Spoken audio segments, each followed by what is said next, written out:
आपल्या जीवनामध्ये ज्या वेळेला ख्रिस्त आहे त्यावेळेला आमच्या सेलिब्रेशनमध्ये एक महत्त्वाची गोष्ट आहे आणि ती म्हणजे गॉड्स गिफ्ट. देवाचं जे बक्षीस आहे ते बक्षीस आम्हाला या ख्रिसमसच्या दिवसामध्ये आम्हाला मिळालेलं आहे. गिफ्ट. इतर वेळेला आपण इतर ठिकाणी आपण बघतो की ज्याचा वाढदिवस आहे त्याला आपण गिफ्ट नेतो. ख्रिसमसच्या दिवसामध्ये आपण उलट करतो. वाढदिवस आहे प्रभू येशू ख्रिस्ताचा आणि आम्हीच गिफ्ट घेत बसतो.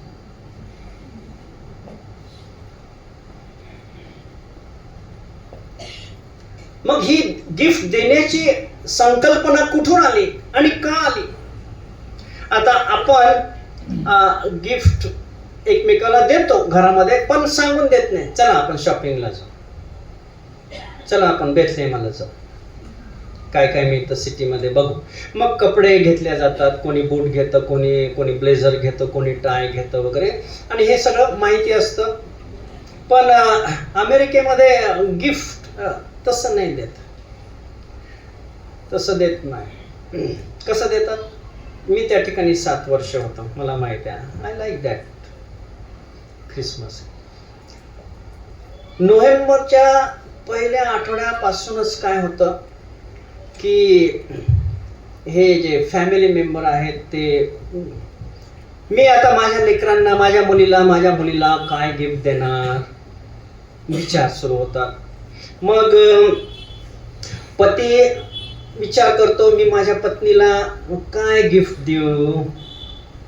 मग पत्नी पण विचार करते, आणि नुसतेच घरामधले नाही पण जे नातलग एकमेकाला गिफ्ट पाठवतात.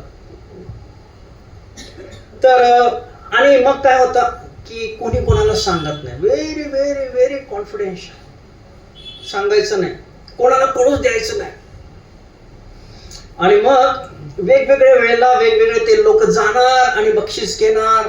लेकरं पण जाणार, त्यांच्या पॉकेट मनी मधून ते काही सेव्ह केलेले असते ते पैसे जपून ठेवणार आणि मग गिफ्ट घ्यायची डॅडीला, मम्मीला वगैरे, पॅक करायची, सांगायचं नाही कोणाला. आणि मग ते ख्रिसमस ट्री आहे त्याच्या खाली आणून ते ठेवून द्यायचं, त्याच्यावर नाव लिहायचं, ठेवून द्यायचं, असे करायचे. आणि मग ख्रिसमसच्या दिवशी 25 तारखेला मग ते गिफ्ट, अरे मला हे मिळालं. लेकर फार एक्साइटेड, त्यांना खेळणं मिळतं किंवा कपडे मिळतात, व्हेरी एक्साइटेड. अरे तुला काय मिळालं, मला हे मिळालं, त्याला काय मिळालं, त्याला काय मिळालं. आणि तो 25 तारखेचा पूर्ण दिवस जो आहे सेलिब्रेशन त्यांचं, हे जीवा खा पी मजा कर, बक्षीस एन्जॉय कर, अशा रीतीने त्या ठिकाणी ख्रिसमस साजरा होतो. आणि आपल्याकडे वेगळा साजरा होतो. आपल्याकडे वेगळा, आपल्याला कोण काय घेणार आहे ते आपल्याला अगोदरच माहित असतं काय. पण गिफ्ट मिळाल्यानंतर थोड्या दिवसांनी ते जुनं होतं. मी मगाशी म्हणालेलो होतो. पण दुसरे करिंथ याचा 9वा अध्याय आणि 15वं वचन फार सुंदर आहे. तिथे पाव जो आहे हा करिंथ येथील मंडळीला तो लिहित आहे. देवाच्या अवर्णनीय दानाबद्दल त्याची स्तुती असो.